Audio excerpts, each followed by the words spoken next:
Bapak Anies Baswedan dengan rendah hati, semua sudah kami lakukan untuk meyakinkan bahwa perahu koalisi ini bisa berlayar. Bismillah. You are the leader, you are the superstar, and you will command koalisi perubahan ini. Sehingga berlayar dan tidak berlayarnya, seberapa jauh kita berlayar dan seberapa cepat, you will lead us all. Pak Anies Baswedan akan memimpin kita, tapi kami siap memberikan dukungan penuh agar bukan hanya berlayar, tapi tiba di tujuan, bukan hanya selamat, tapi memang menang dan membawa perubahan dan perbaikan untuk rakyat kita. Semoga sehat selalu, senantiasa amanah, senantiasa dilindungi oleh Allah Subhanahu wa Ta'ala dalam segala ikhtiar perjuangan Pak Anies Baswedan dan tentunya kita semua. Terima kasih sekali lagi teman. Saya termasuk yang punya mimpi itu dulu. Saya SMA ingin sekali berangkat. Saya waktu itu SMA kelas 1, saya ingin ikut pertukaran pelajar AFS. Bahkan saya lagi ikut acara hari Sabtu Minggu, mendadak dapat kabar bahwa AFS sedang tes.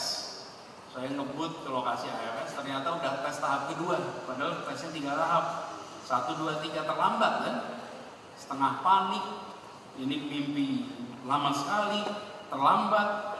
Ketika sampai di sana, saya bilang saya mau ikut tes, saya nggak bisa. Tesnya udah tahap kedua, Anda nggak bisa karena tesnya itu ada urutannya, nggak mungkin langsung kedua. Saya bilang itu my dream, saya ingin sekali, dan dia bilang tetap nggak bisa. Terus dia tanya, sekarang kelas berapa? Kelas 1. Oh nggak bisa kalau kelas 1, kelas 2 tahun depan. Alhamdulillah, jadi tahun depan ujian, dan alhamdulillah ikut. Tapi saya punya pengalaman, saya ikut Fulbright, daftar Fulbright, seleksi ketat, macam-macam panjang. Ketika saya tinggal di Jogja, waktu itu belum ada, nggak pakai WA, nggak pakai email, pemberitahuannya pakai surat. Jadi setiap pulang ke rumah, selalu yang dilihat itu adalah lemari tempat kalau ada surat datang. Kalau surat datang dimasukin lemari kaca. Lihat di situ nggak ada. Setiap hari. Satu ketika lihat ada tulisannya Aminef. Nah ini dia. Dan ketika itu membuka surat itu dengan jantung yang berdegup berkali-kali lipat lebih cepat gitu. Ini mau tahu hasilnya. Dibuka dan keluar di situ. Di Anies Baswedan aplikasi ini bersama ini kami sampaikan saudara tidak diterima. Lemes, les, tidak diterima. Saya terima itu, kemudian baca itu ya udahlah nasib, enggak ada. Saya lalu ke wartel di Kopma UGM, telepon ke kantor Aminef. Saya telepon, kemudian yang mengangkat namanya Pak Pit Hendrarjo. Dan Pak Pit Hendrarjo itu adalah koordinator untuk pengelolaan ini. Lalu saya sampaikan, saya Anies Baswedan, saya baru terima surat ini, saya ditolak. Saya ingin tahu kenapa ditolak. Terus beliau menjawab, oh baik, boleh diberikan nomornya. Saya beri nomor ininya, nomor pendaftarannya, nama lengkapnya. Kemudian beliau bilang, 10 menit lagi telepon lagi, nanti saya cek. Tutup, nungguin 10 menit. Itu 10 menit terpanjang dalam hidup. Serius, 10 menit kan nungguin. 10 menit lagi saya telepon ke Aminef ini. Beliau ngangkat dan terus bilang, oke, Mas, saya sudah lihat, jadi betul Anda ditolak. Karena bidang yang Anda pilih adalah bidang yang tidak ditawarkan. Jadi saya tanya, boleh nggak saya ganti bidang? Boleh. Mau bidang apa? Lah yang ditawarkan apa? Lalu saya kemarin apply, nggak cocok kok gitu. Terus beliau, Anda fakultasnya apa? Saya fakultas ekonomi. Oh ya udah, kalau itu ada international trade. Anda mau nggak international trade? Mau. Ya udah kalau gitu saya pindah ke international trade. Nanti kami proses lagi. Lalu diproses lagi, lalu saya dibagi wawancara, lalu akhirnya dapat beasiswanya. Dan kemudian saya berangkat, saya sekolah, diurusi oleh Pak Pit ini. Dan kemudian saya serve di board Aminef sebagai board of trustee. Saya atasannya Pit Hendrarjo kemudian hari. Beliau masih di sini, sampai sekarang masih di Aminef. Dan yang menarik, ketika saya sampaikan cerita ini, ada beliau di situ. Saya sampaikan berkali-kali kalau ada acara Aminif saya selalu cerita tentang Pak Pit itu, dan beliau bilang saya tidak ingat. Tahu artinya apa kalau beliau tidak ingat itu? Rutin dikerjakan. Itu bukan hal yang luar biasa. Kalau ada yang telepon saya aja dilayani. Teman-teman sekalian, ini orang-orang seperti ini ada di belakang layar dari proses berangkatnya begitu banyak anak-anak muda Indonesia. Karena itu teman-teman sekalian, ketika teman-teman berusaha nanti mendaftar, nomor satu selain niat dan lain-lain adalah keteguhan untuk kerja tuntas. Jangan pernah menyerah meskipun dapat kabar buruk, terus kejar, terus cari kesempatan. Karena resilience, ketangguhan kita dalam mencari kesempatan itu kemudian terbukti, pengalaman pribadi justru memiliki efek. Kalau hari itu saya semangat, gerakan tidak boleh berhenti, jalan terus kita, jangan berhenti. Di sisi lain kita juga menghormati dan menghargai keputusan-keputusan kenegaraan yang ada, walaupun hati kita, perasaan kita, pikiran kita tidak setuju dengan keputusan itu. Betul? Tapi kita tunjukkan justru ini cara meyakinkan bahwa yang berada dalam gerakan perubahan ini bukan orang-orang yang destruktif dalam kehidupan bernegara. Sekarang kita teruskan perjalanan ini.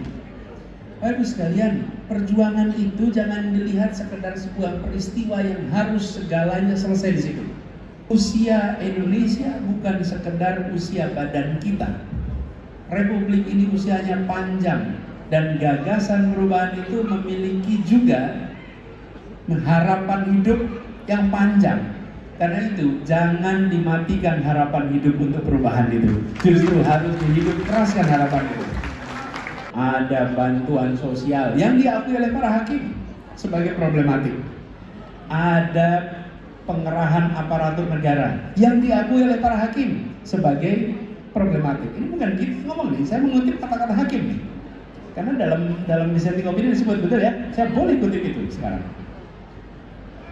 Dengan itu semua masih ada lebih dari 40 juta orang yang tahan iming-iming, yang tahan tekanan dan memilih berada di jalur perubahan. Ini 40 juta, bukan sekedar seruangan ini, bukan sekedar para tokoh-tokohnya saja. 40 juta orang yang diberi imbalan, mereka mengatakan terima kasih, kami tetap berada di jalur perubahan. Yang diberikan tekanan dan mengatakan mohon maaf, kami tetap berada di jalur perubahan. Jumlahnya berapa? 40 juta lebih. Karena itu kita harus tengok ke depan. Haruskah angka ini dikecilkan atau dibesarkan? Harus gimana? Besarkan atau dikecilkan? Berani perjuangan kita maju terus ke depan, membesarkan angka ini. Karena itulah kita bersama-sama di sini, saya rasa mengukuhkan niat kita untuk terus konsisten di dalam jalur perubahan. Halo teman-teman, berjumpa bersama saya di Politik Dangi. Luar biasa sekali bagaimana Anies Baswedan, setiap pidato beliau itu teman-teman mengandung kualitas yang sangat hebat ya. Kalau kita bandingkan bagaimana pidatonya dengan tokoh-tokoh lain, itu berbeda sekali ya. Bagaimana Anies Baswedan memberikan setiap sambutan, pidato, berbagi ilmu ya, itu sangat hebat teman-teman. Ketimbang misalnya Gibran ya, kemudian Jokowi dan sebagainya. Anies Baswedan tokoh yang sangat hebat ya, beliau hidup ya dari dunia pendidikan, beliau sangat mumpuni, apalagi menjadi seorang capres kemarin teman-teman ya. Namun sayangnya beliau tidak bisa memenangkan kontestasi ya. Bukan berarti beliau kalah teman-teman. Masih ada kesempatan-kesempatan ke depan yang harus beliau ikuti ya, apalagi di Pilpres 2029 nanti. Ya, kita yakin Anies akan memenangkannya.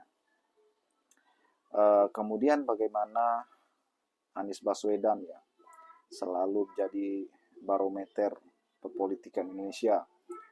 Setiap kritikannya, setiap namanya itu masih diperhitungkan untuk setiap kontestasi ya. Terakhir bagaimana Pilkada Jakarta kemarin, ya namanya itu sangat-sangat tinggi sekali elektabilitasnya.